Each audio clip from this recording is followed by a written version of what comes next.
ಈ ನಡುವೆ ಈ ಎಲ್ಲ ಆರೋಪಗಳಿಗೆ ಉಪಮುಖ್ಯಮಂತ್ರಿ ಡಿಕೆ ಶಿವಕುಮಾರ್ ಅವರು ಕೂಡ ತಿರುಗೇಟನ್ನು ಕೊಟ್ಟಿದ್ದಾರೆ. ಇವತ್ತು ಮಾತನಾಡ್ತಾ ಕುಮಾರಸ್ವಾಮಿ ವಿಚಾರವಾಗಿ Kumaraswamy king of black mail ಅಂತ ಹೇಳಿದ್ದಾರೆ.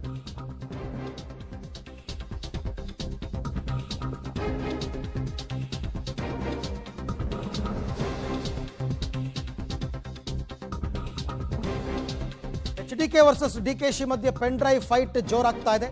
ಪೆನ್ ಡ್ರೈವ್ ಹಿಂದೆ ಡಿಕೆ ಕೈವಾಡ ಅಂತ ಕುಮಾರಸ್ವಾಮಿ ಆರೋಪ ಮಾಡಿದ್ರೆ ಎಚ್ಡಿಕೆ ಆರೋಪಕ್ಕೆ ಡಿಕೆ ಶಿವಕುಮಾರ್ ತಿರುಗೇಟ್ ಕೊಟ್ಟಿದ್ದಾರೆ. ಕುಮಾರಸ್ವಾಮಿನೇ ಕಿಂಗ್ ಆಫ್ ಬ್ಲಾಕ್ ಮೇಲ್, ನಾನು ರಾಜೀನಾಮೆ ಬೇಕಂತೆ ಕೊಡೋಣ ಅಂತಲೂ ಮಾತಾಡಿದ್ದಾರೆ. ಡ್ರೈವು ಅವೆಲ್ಲ ಕುಮಾರಸ್ವಾಮಿಗೆ ಗೊತ್ತು.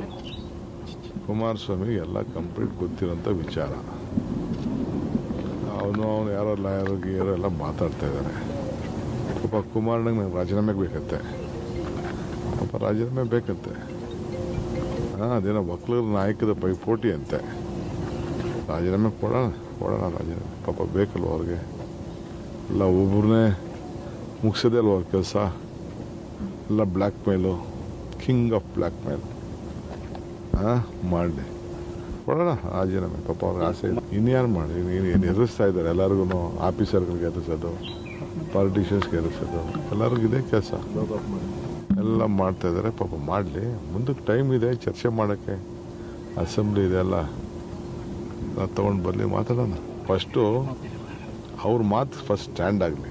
ಇನ್ಯಾಕೆ ಉರಿ ಮಾಡ್ಕೋತಾ ಇದ್ದಾರೆ? ಇವ್ರಿಗೆ ಸಂಬಂಧ ಇಲ್ಲದೆ ಒದ್ದು ಕಾನೂನು ಪ್ರಕಾರ ಕ್ರಮಗಳಲ್ಲಿ ಉಪ್ಪಿಂದ ನೀರು ಕುಡಿಬೇಕು ಅಂತ ಹೇಳಿದವರು ತಿರ್ಗಾ ಯಾಕೆ ಹಿಂಗೆ ಮಾತಾಡ್ತಾ ಇದ್ದಾರೆ? ಏನು ಲಾಯರು? ಏನು ಜಡ್ಜ ಎಲ್ಲ ಜಡ್ಜ್ಮೆಂಟ್ ಕೊಟ್ಬಿಡೋಕ್ಕೆ? ಏನು ಪಾಯಿಂಟ್ ಬೈ ಪಾಯಿಂಟ್ ಹೋಗಿ ಕೋರ್ಟಲ್ಲಿ ವಾದ ಮಾಡಲಿ. ಕಥಾನಾಯಕನೂ ಇವನೇ, ಡೈರೆಕ್ಟ್ರು ಇವರೇ, ಪ್ರೊಡ್ಯೂಸರ್ ಇವರೇ, ಎಲ್ಲ ಇವರೇ. ಎಲ್ಲ ಏನೇನು ಮಾಡ್ತಾ ಇದ್ದಾರೆ ಎಲ್ಲ ನಮ್ಗೆ ಗೊತ್ತಿದೆ. ನನ್ನ ಹೆಸರು ಇಲ್ಲ ಅಂದವ್ರಿಗೆ ನೆಮ್ಮದಿ ಇಲ್ಲ. ನನ್ನ ಹೆಸರು ಇಲ್ಲದೆ ಪಾಪ ನಿದ್ರೆನೇ ಬರಲ್ಲ ರೀ. ಏನೇ ಮಾತಾಡಿದ್ರು ಕೂಡ ಪ್ರಕರಣ ಒಂದು ತಾರ್ಕಿಕ ಅಂತ್ಯಕ್ಕೆ ಬರಬೇಕು. ತಪ್ಪು ಮಾಡಿದವರಿಗೆ ಶಿಕ್ಷೆ ಆಗಬೇಕು. ಇದೆಲ್ಲವೂ ಕೂಡ ರಾಜಕೀಯ ಹೇಳಿಕೆಗಳಾಗುತ್ತೆ. ಅವ್ರ ಮೇಲೆ ಇವ್ರು ಆರೋಪ ಮಾಡೋದು, ಇವ್ರ ಮೇಲೆ ಅವ್ರ ಆರೋಪ ಮಾಡೋದು, ಇವೆಲ್ಲವೂ ಕೂಡ ರಾಜಕೀಯ ಹೇಳಿಕೆ. ಬಟ್ SIT ತನಿಖೆ ನಿಷ್ಪಕ್ಷಪಾತವಾಗಿ ನಡೆದು ಯಾರೇ ತಪ್ಪು ಮಾಡಿರಲಿ ಅವರಿಗೆ ಶಿಕ್ಷೆ ಆಗಬೇಕು. ಮತ್ತೆ ಇಂತಹ ಪ್ರಕರಣಗಳು ಮರುಕಳಿಸಬಾರದು.